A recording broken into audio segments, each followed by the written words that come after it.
everybody, welcome back to the Witching Week. We are now on episode 10. Welcome if you have not been here before and this is your first episode. My name's Ren and I'm your host for today's catch up on the week past and the week coming. So I've got another virus, so today's episode is brought to you by Lemsip, and I'm currently burning some sacred ritual incense right now. I'd only just gotten over a virus and my husband caught one. He went out to a gig and brought back a really awful virus cold thing. So it actually prompted me this week to look at my diet. I've always been quite healthy. I've always eaten good food. You know, we're lucky enough to not have to eat things like ready meals. You know, we always have freshly prepared food at home. But I lost a lot of weight in recent years and I started to put some of that back on, and I realised I needed to basically look at losing that for my overall general health. So for a few years now I have been following a doctor on YouTube. He's called Dr. Sten Ekberg. I'll put some information below, but he is basically a holistic functional doctor who has expertise in things like neurology, nutrition, just general health and wellness. He is a former Olympic decathlete and he just really understands exactly what is going on in the body, and he has this amazing skill in that he can explain some really complex processes and chemical reactions and things that happen in the body in everyday language for everyday people. So I started watching some of his videos again, and he did a video called "You May Never Eat Sugar Again" in brackets challenge, and I watched that and it was just such a brilliant reminder of the damage that sugar does to our body. So basically when you eat sugar or carbs, and I'm including complex carbs in this, you can store a finite amount of energy ready to be used, and I think it's about a day's worth, and then the body doesn't really know what to do with the rest and isn't very good at storing the rest, so it gets converted into fat and then we store it as fat. I mean, it's a good thing because this harks back to when we were hunter-gatherers and we would need to put on some fat over the winter. But of course, with our lifestyle these days, you know, a lot of the food when you go into a supermarket isn't actually food. It means we're taking on an awful lot of sugar and carbs, and then we're storing this as fat, and we don't necessarily need to do that. Our lifestyles are very different to when we were hunter-gatherers.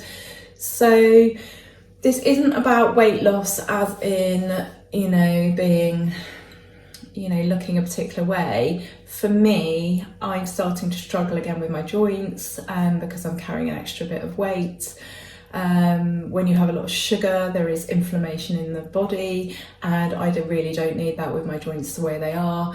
For me, eating a lot of fruit and vegetables, obviously some of these have a high water content and they're much better for my digestive system. So having watched his videos years ago, lost loads of weight, felt really good, you know, as well as I can do with all the chronic illnesses that I do have.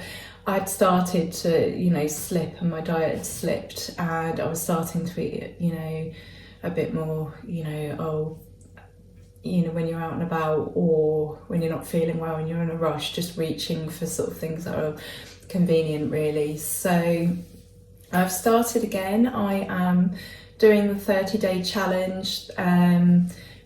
Well, I'm not really doing the challenge. I've cut sugar and carbs out of my diet. I'm going to keep it going for the 30 days that he suggests, but actually this is another long-term change again. So I've lost a couple of pounds. I am starting to feel a bit better, and it takes a few days for your body to adjust to this. So it takes about 2 to 4 days to adjust, and then you start to use up your fat stores and you start to lose a bit of weight. So with things the way they are at the moment, with the cold and the damp, I definitely need that. I mean, you could argue that I need the fat stores to get me through the winter, seeing as we've got no heating on. But actually my joints are starting to become really sort of painful in bed and things like that. So I need to just take a little bit of that weight off. But there's other benefits.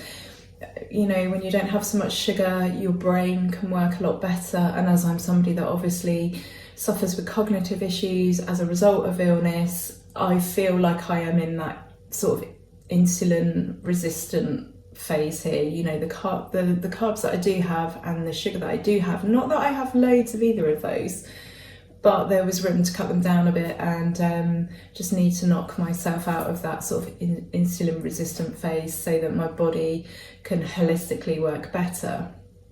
So that has been my major focus this week, you know, as well as writing about witchcraft a lot.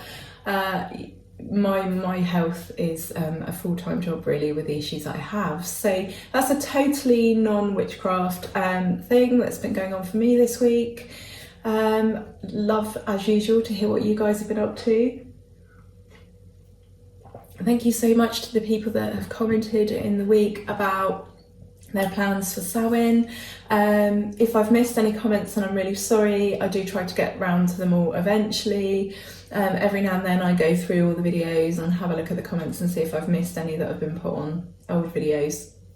But there's probably a couple I've missed. If so, I'm sorry. I'll try and find those. Earlier this week I went to an amazing place in Grantham, which is just down the road from me, called the Magic Cottage. And let me just get the little leaflet out here. And basically it's a tiny little magical shop, and the guy that, well, the lady and the man, but I'm going to talk about the man that owns it. He is an author and a publisher and a bookbinder, and he has his entire occult book collection available as a library. You can go and sit in there and read. He sells all sorts of magical wares, and every full moon he has normally a talk or a workshop of some kind. They do events on the new moon as well. They have a reading circle.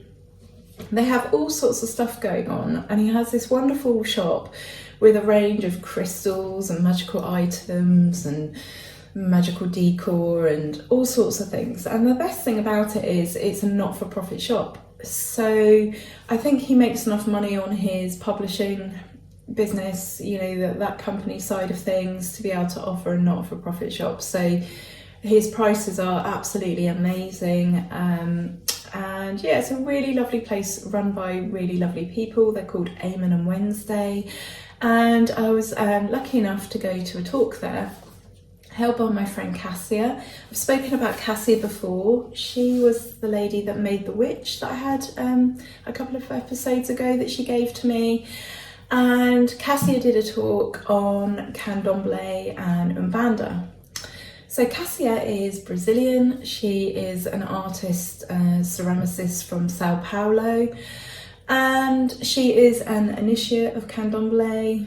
So we went along as she did a talk, and we learned about Candomblé and Umbanda, how they came about, the history of Brazil, and about the orishas of these religions and what the orishas are all about. It was so interesting. We celebrated two particular saints when we were there. She made food that she'd ritually prepared and consecrated. We had, for those that drank, I don't, there was a rum toast, and she just made like loads of effort for the night. It was really lovely.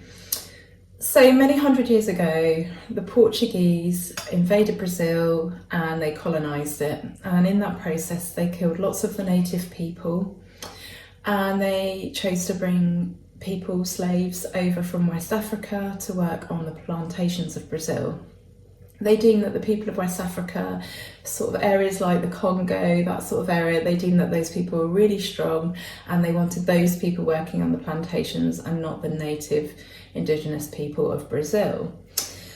The West African people, they brought along their religion and their magic and their beliefs and practices, which is otherwise known as Candomblé. And of course they brought those feelings and beliefs and practices and attitudes along with them. They were asked all the time, are you still practicing Candomblé? And lots of those people were obviously honest and said, yes, we are. And unfortunately, those people were more often than not tortured and killed. So the West African people, they realised that they had to do something a bit different. And the Portuguese, they were practicing Catholics. And the West African slaves, they realised that they had to either get on board with the Catholicism or at least hide behind it. So this is where some syncretization happens. So they were still practicing their religion, their beliefs, but they were hiding behind the Catholicism. Many of the Catholic saints that you have, were starting to be worshipped by these people, but really they were worshipping their own saints and their own deities and spirits. And over time, a syncretization of Candomblé and Catholicism happened and became known as a religion called Umbanda. So we heard all about Candomblé and Umbanda, and most specifically, Cassia told us all about the Orishas. So Orishas are spirits of the Yoruba religion, so the religion and the beliefs of sort of this area of West Africa, and these spirits are found in Candomblé and I believe Santeria. So they are spirits that are there to assist humanity. They usually have an element associated with them, and they have characteristics. They have so their energy was described to us, and Cassia told us that everybody is born with an Orisha, and you have somewhere between 1 and 4 Orishas. She was told that she had 5. She said she wasn't sure if she believed that, but she definitely knew of her Orishas, and there's only one way to find out what your Orishas are, and that is to have a special divination ceremony done, which is done involving shells. But she says that as you get to know people, you can get a feel for what Orishas they have. So she thinks she knows what my Orishas are, but unless that ritual, that ceremony is actually done with the shells, then we can't say for sure. So at some point, I believe she's going to start using the shells again and learn that divination again. She used to do it, and she's going to find out for me what my Orishas are. So yeah, very exciting. Really, really lovely to go along and hear all about Cassia's religion. She has been an initiate of Candomblé for I think coming on for nearly 30 years now. So she is initiated as an Ekiti, and she did us a lovely little leaflet when we were there. It was a fantastic presentation. There was a screen, like a PowerPoint presentation, and it really helped someone like me who is not a part of that religion, not a part of that culture, does not have that heritage. It just really helped me get my head around the practices of other people. So it was a really lovely evening. So thank you to Eamon and Wednesday for hosting. Thank you to Cassia also for hosting and giving us this wonderful talk. And yeah, check out the Magic Cottage in Grantham if you live in that area. I just want to read out a little bit here what Cassia had written. So she says, when West Africans were brought as slaves to the plantations of Brazil, they were forbidden to practice their traditional religions. Due to this, a fusion of Catholic religion and African magic, Candomblé, developed.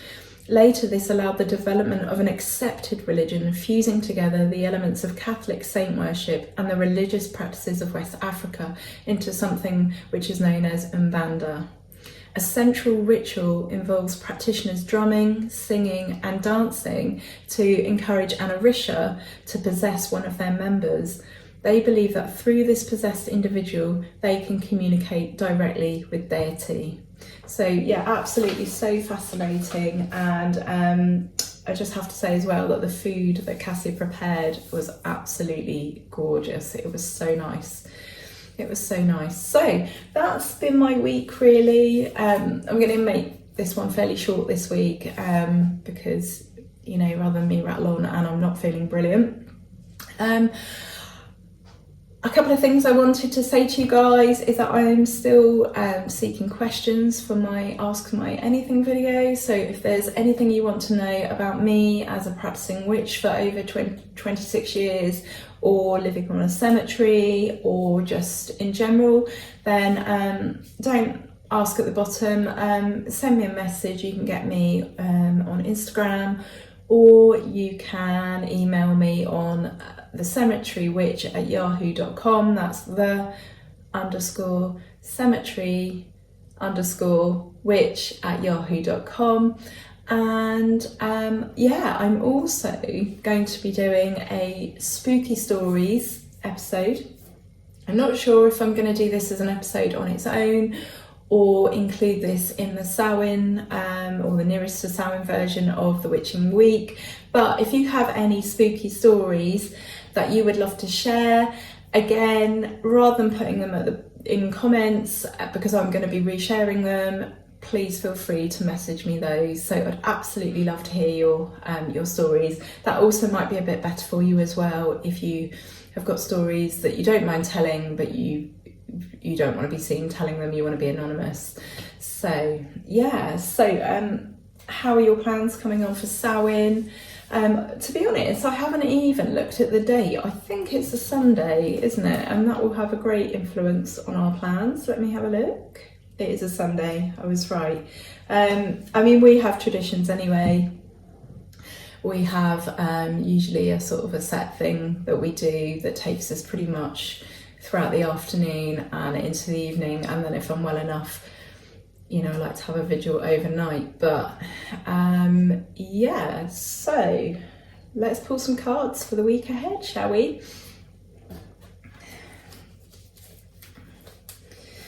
If you're new to this video, then please hit the subscribe button. I have got loads of ideas for videos that I can do. I'm thinking about doing some sort of practical magic videos on things like banishing and binding, sort of banishing some myths as well about witchcraft and witchcraft practice. I know there are lots of sort of tropes. I covered this on Instagram the other day, but this whole idea that you can't blow out a candle. I'm going to be covering lots of topics like that. I am very much taking my time with this channel. I'm not rushing it. I want it to be authentic. I want it to reflect me, and it's going to take a little time to build. It's going to take a little bit of time for me to organise myself, and so yeah, just bear with me, but there's lots of lovely things to come. So I've picked my 5 cards for the week ahead, for a message for the week ahead. I just forgot to mention that I've got my copy of Sunflower Journal. Carmen from Sunflower Journal sent me this lovely postcard that says, "Happy Autumn, Wren, best wishes, Carmen." Thank you so much, Carmen. It's an absolutely beautiful magazine. If you are at all interested in the change of season, the wheel of the year, and observing and celebrating it, then this is for you. They've got an autumn foraging guide in there, loads of recipes and rituals, loads of articles by brilliant people in the witchcraft community. There's an article there called My Altar. Loads of lovely things. And yeah, it's a really, really sort of, the only word I can just use to properly describe this is gentle. It's just so beautiful. It's got such a gentle energy about it, and it's one of the magazines that I really, really love. So Sunflower Journal, check it out. Right then, let's get into the reading for the week ahead. We have the Magician. I love that card. I'm always talking about that card. We have the 7 of Cups. We have the 8 of Pentacles. We have the 6 of Swords. And we have the Lovers. So, yeah, so the message here for the week ahead is that you are a manifestation powerhouse. You have all the skills and tools and energy and enthusiasm that you need for good things coming your way. You can turn a dream into reality. You can manifest that. That is absolutely something you can do. There is a slight warning in that, make sure that things are as good as they seem. Sometimes, illusion can draw us in. But this card also means new opportunities. So, and the message here is, work hard. And if you work hard at something, then I think it's fair to say that the opportunities that come your way, you can perhaps not worry that they're an illusion. You can perhaps worry that there's, not more to them than what meets the eye. If you work hard and you put your love and your faith and your trust and your hard work and your determination into something, then you're going to see the fruits of that labour, and it will take you to pastures new. It may mean that you have to leave some things behind. All growth is, there's usually a sacrifice of some sort, or something you have to leave behind to grow, to evolve. And this card just tells me that you can absolutely fulfill those dreams and the things that you were working hard for. And yeah, this is about choices, and it's about surrendering. They're all really important parts of the process. So that's a really, really lovely positive message for the week ahead. Go out and grab your dreams, guys, and I shall be back next week, next Friday. Hit the subscribe button if you haven't already. Thank you. And yeah, we're getting closer and closer to Samhain, so I shall see you next week. All right, take care, have a lovely week. Bye.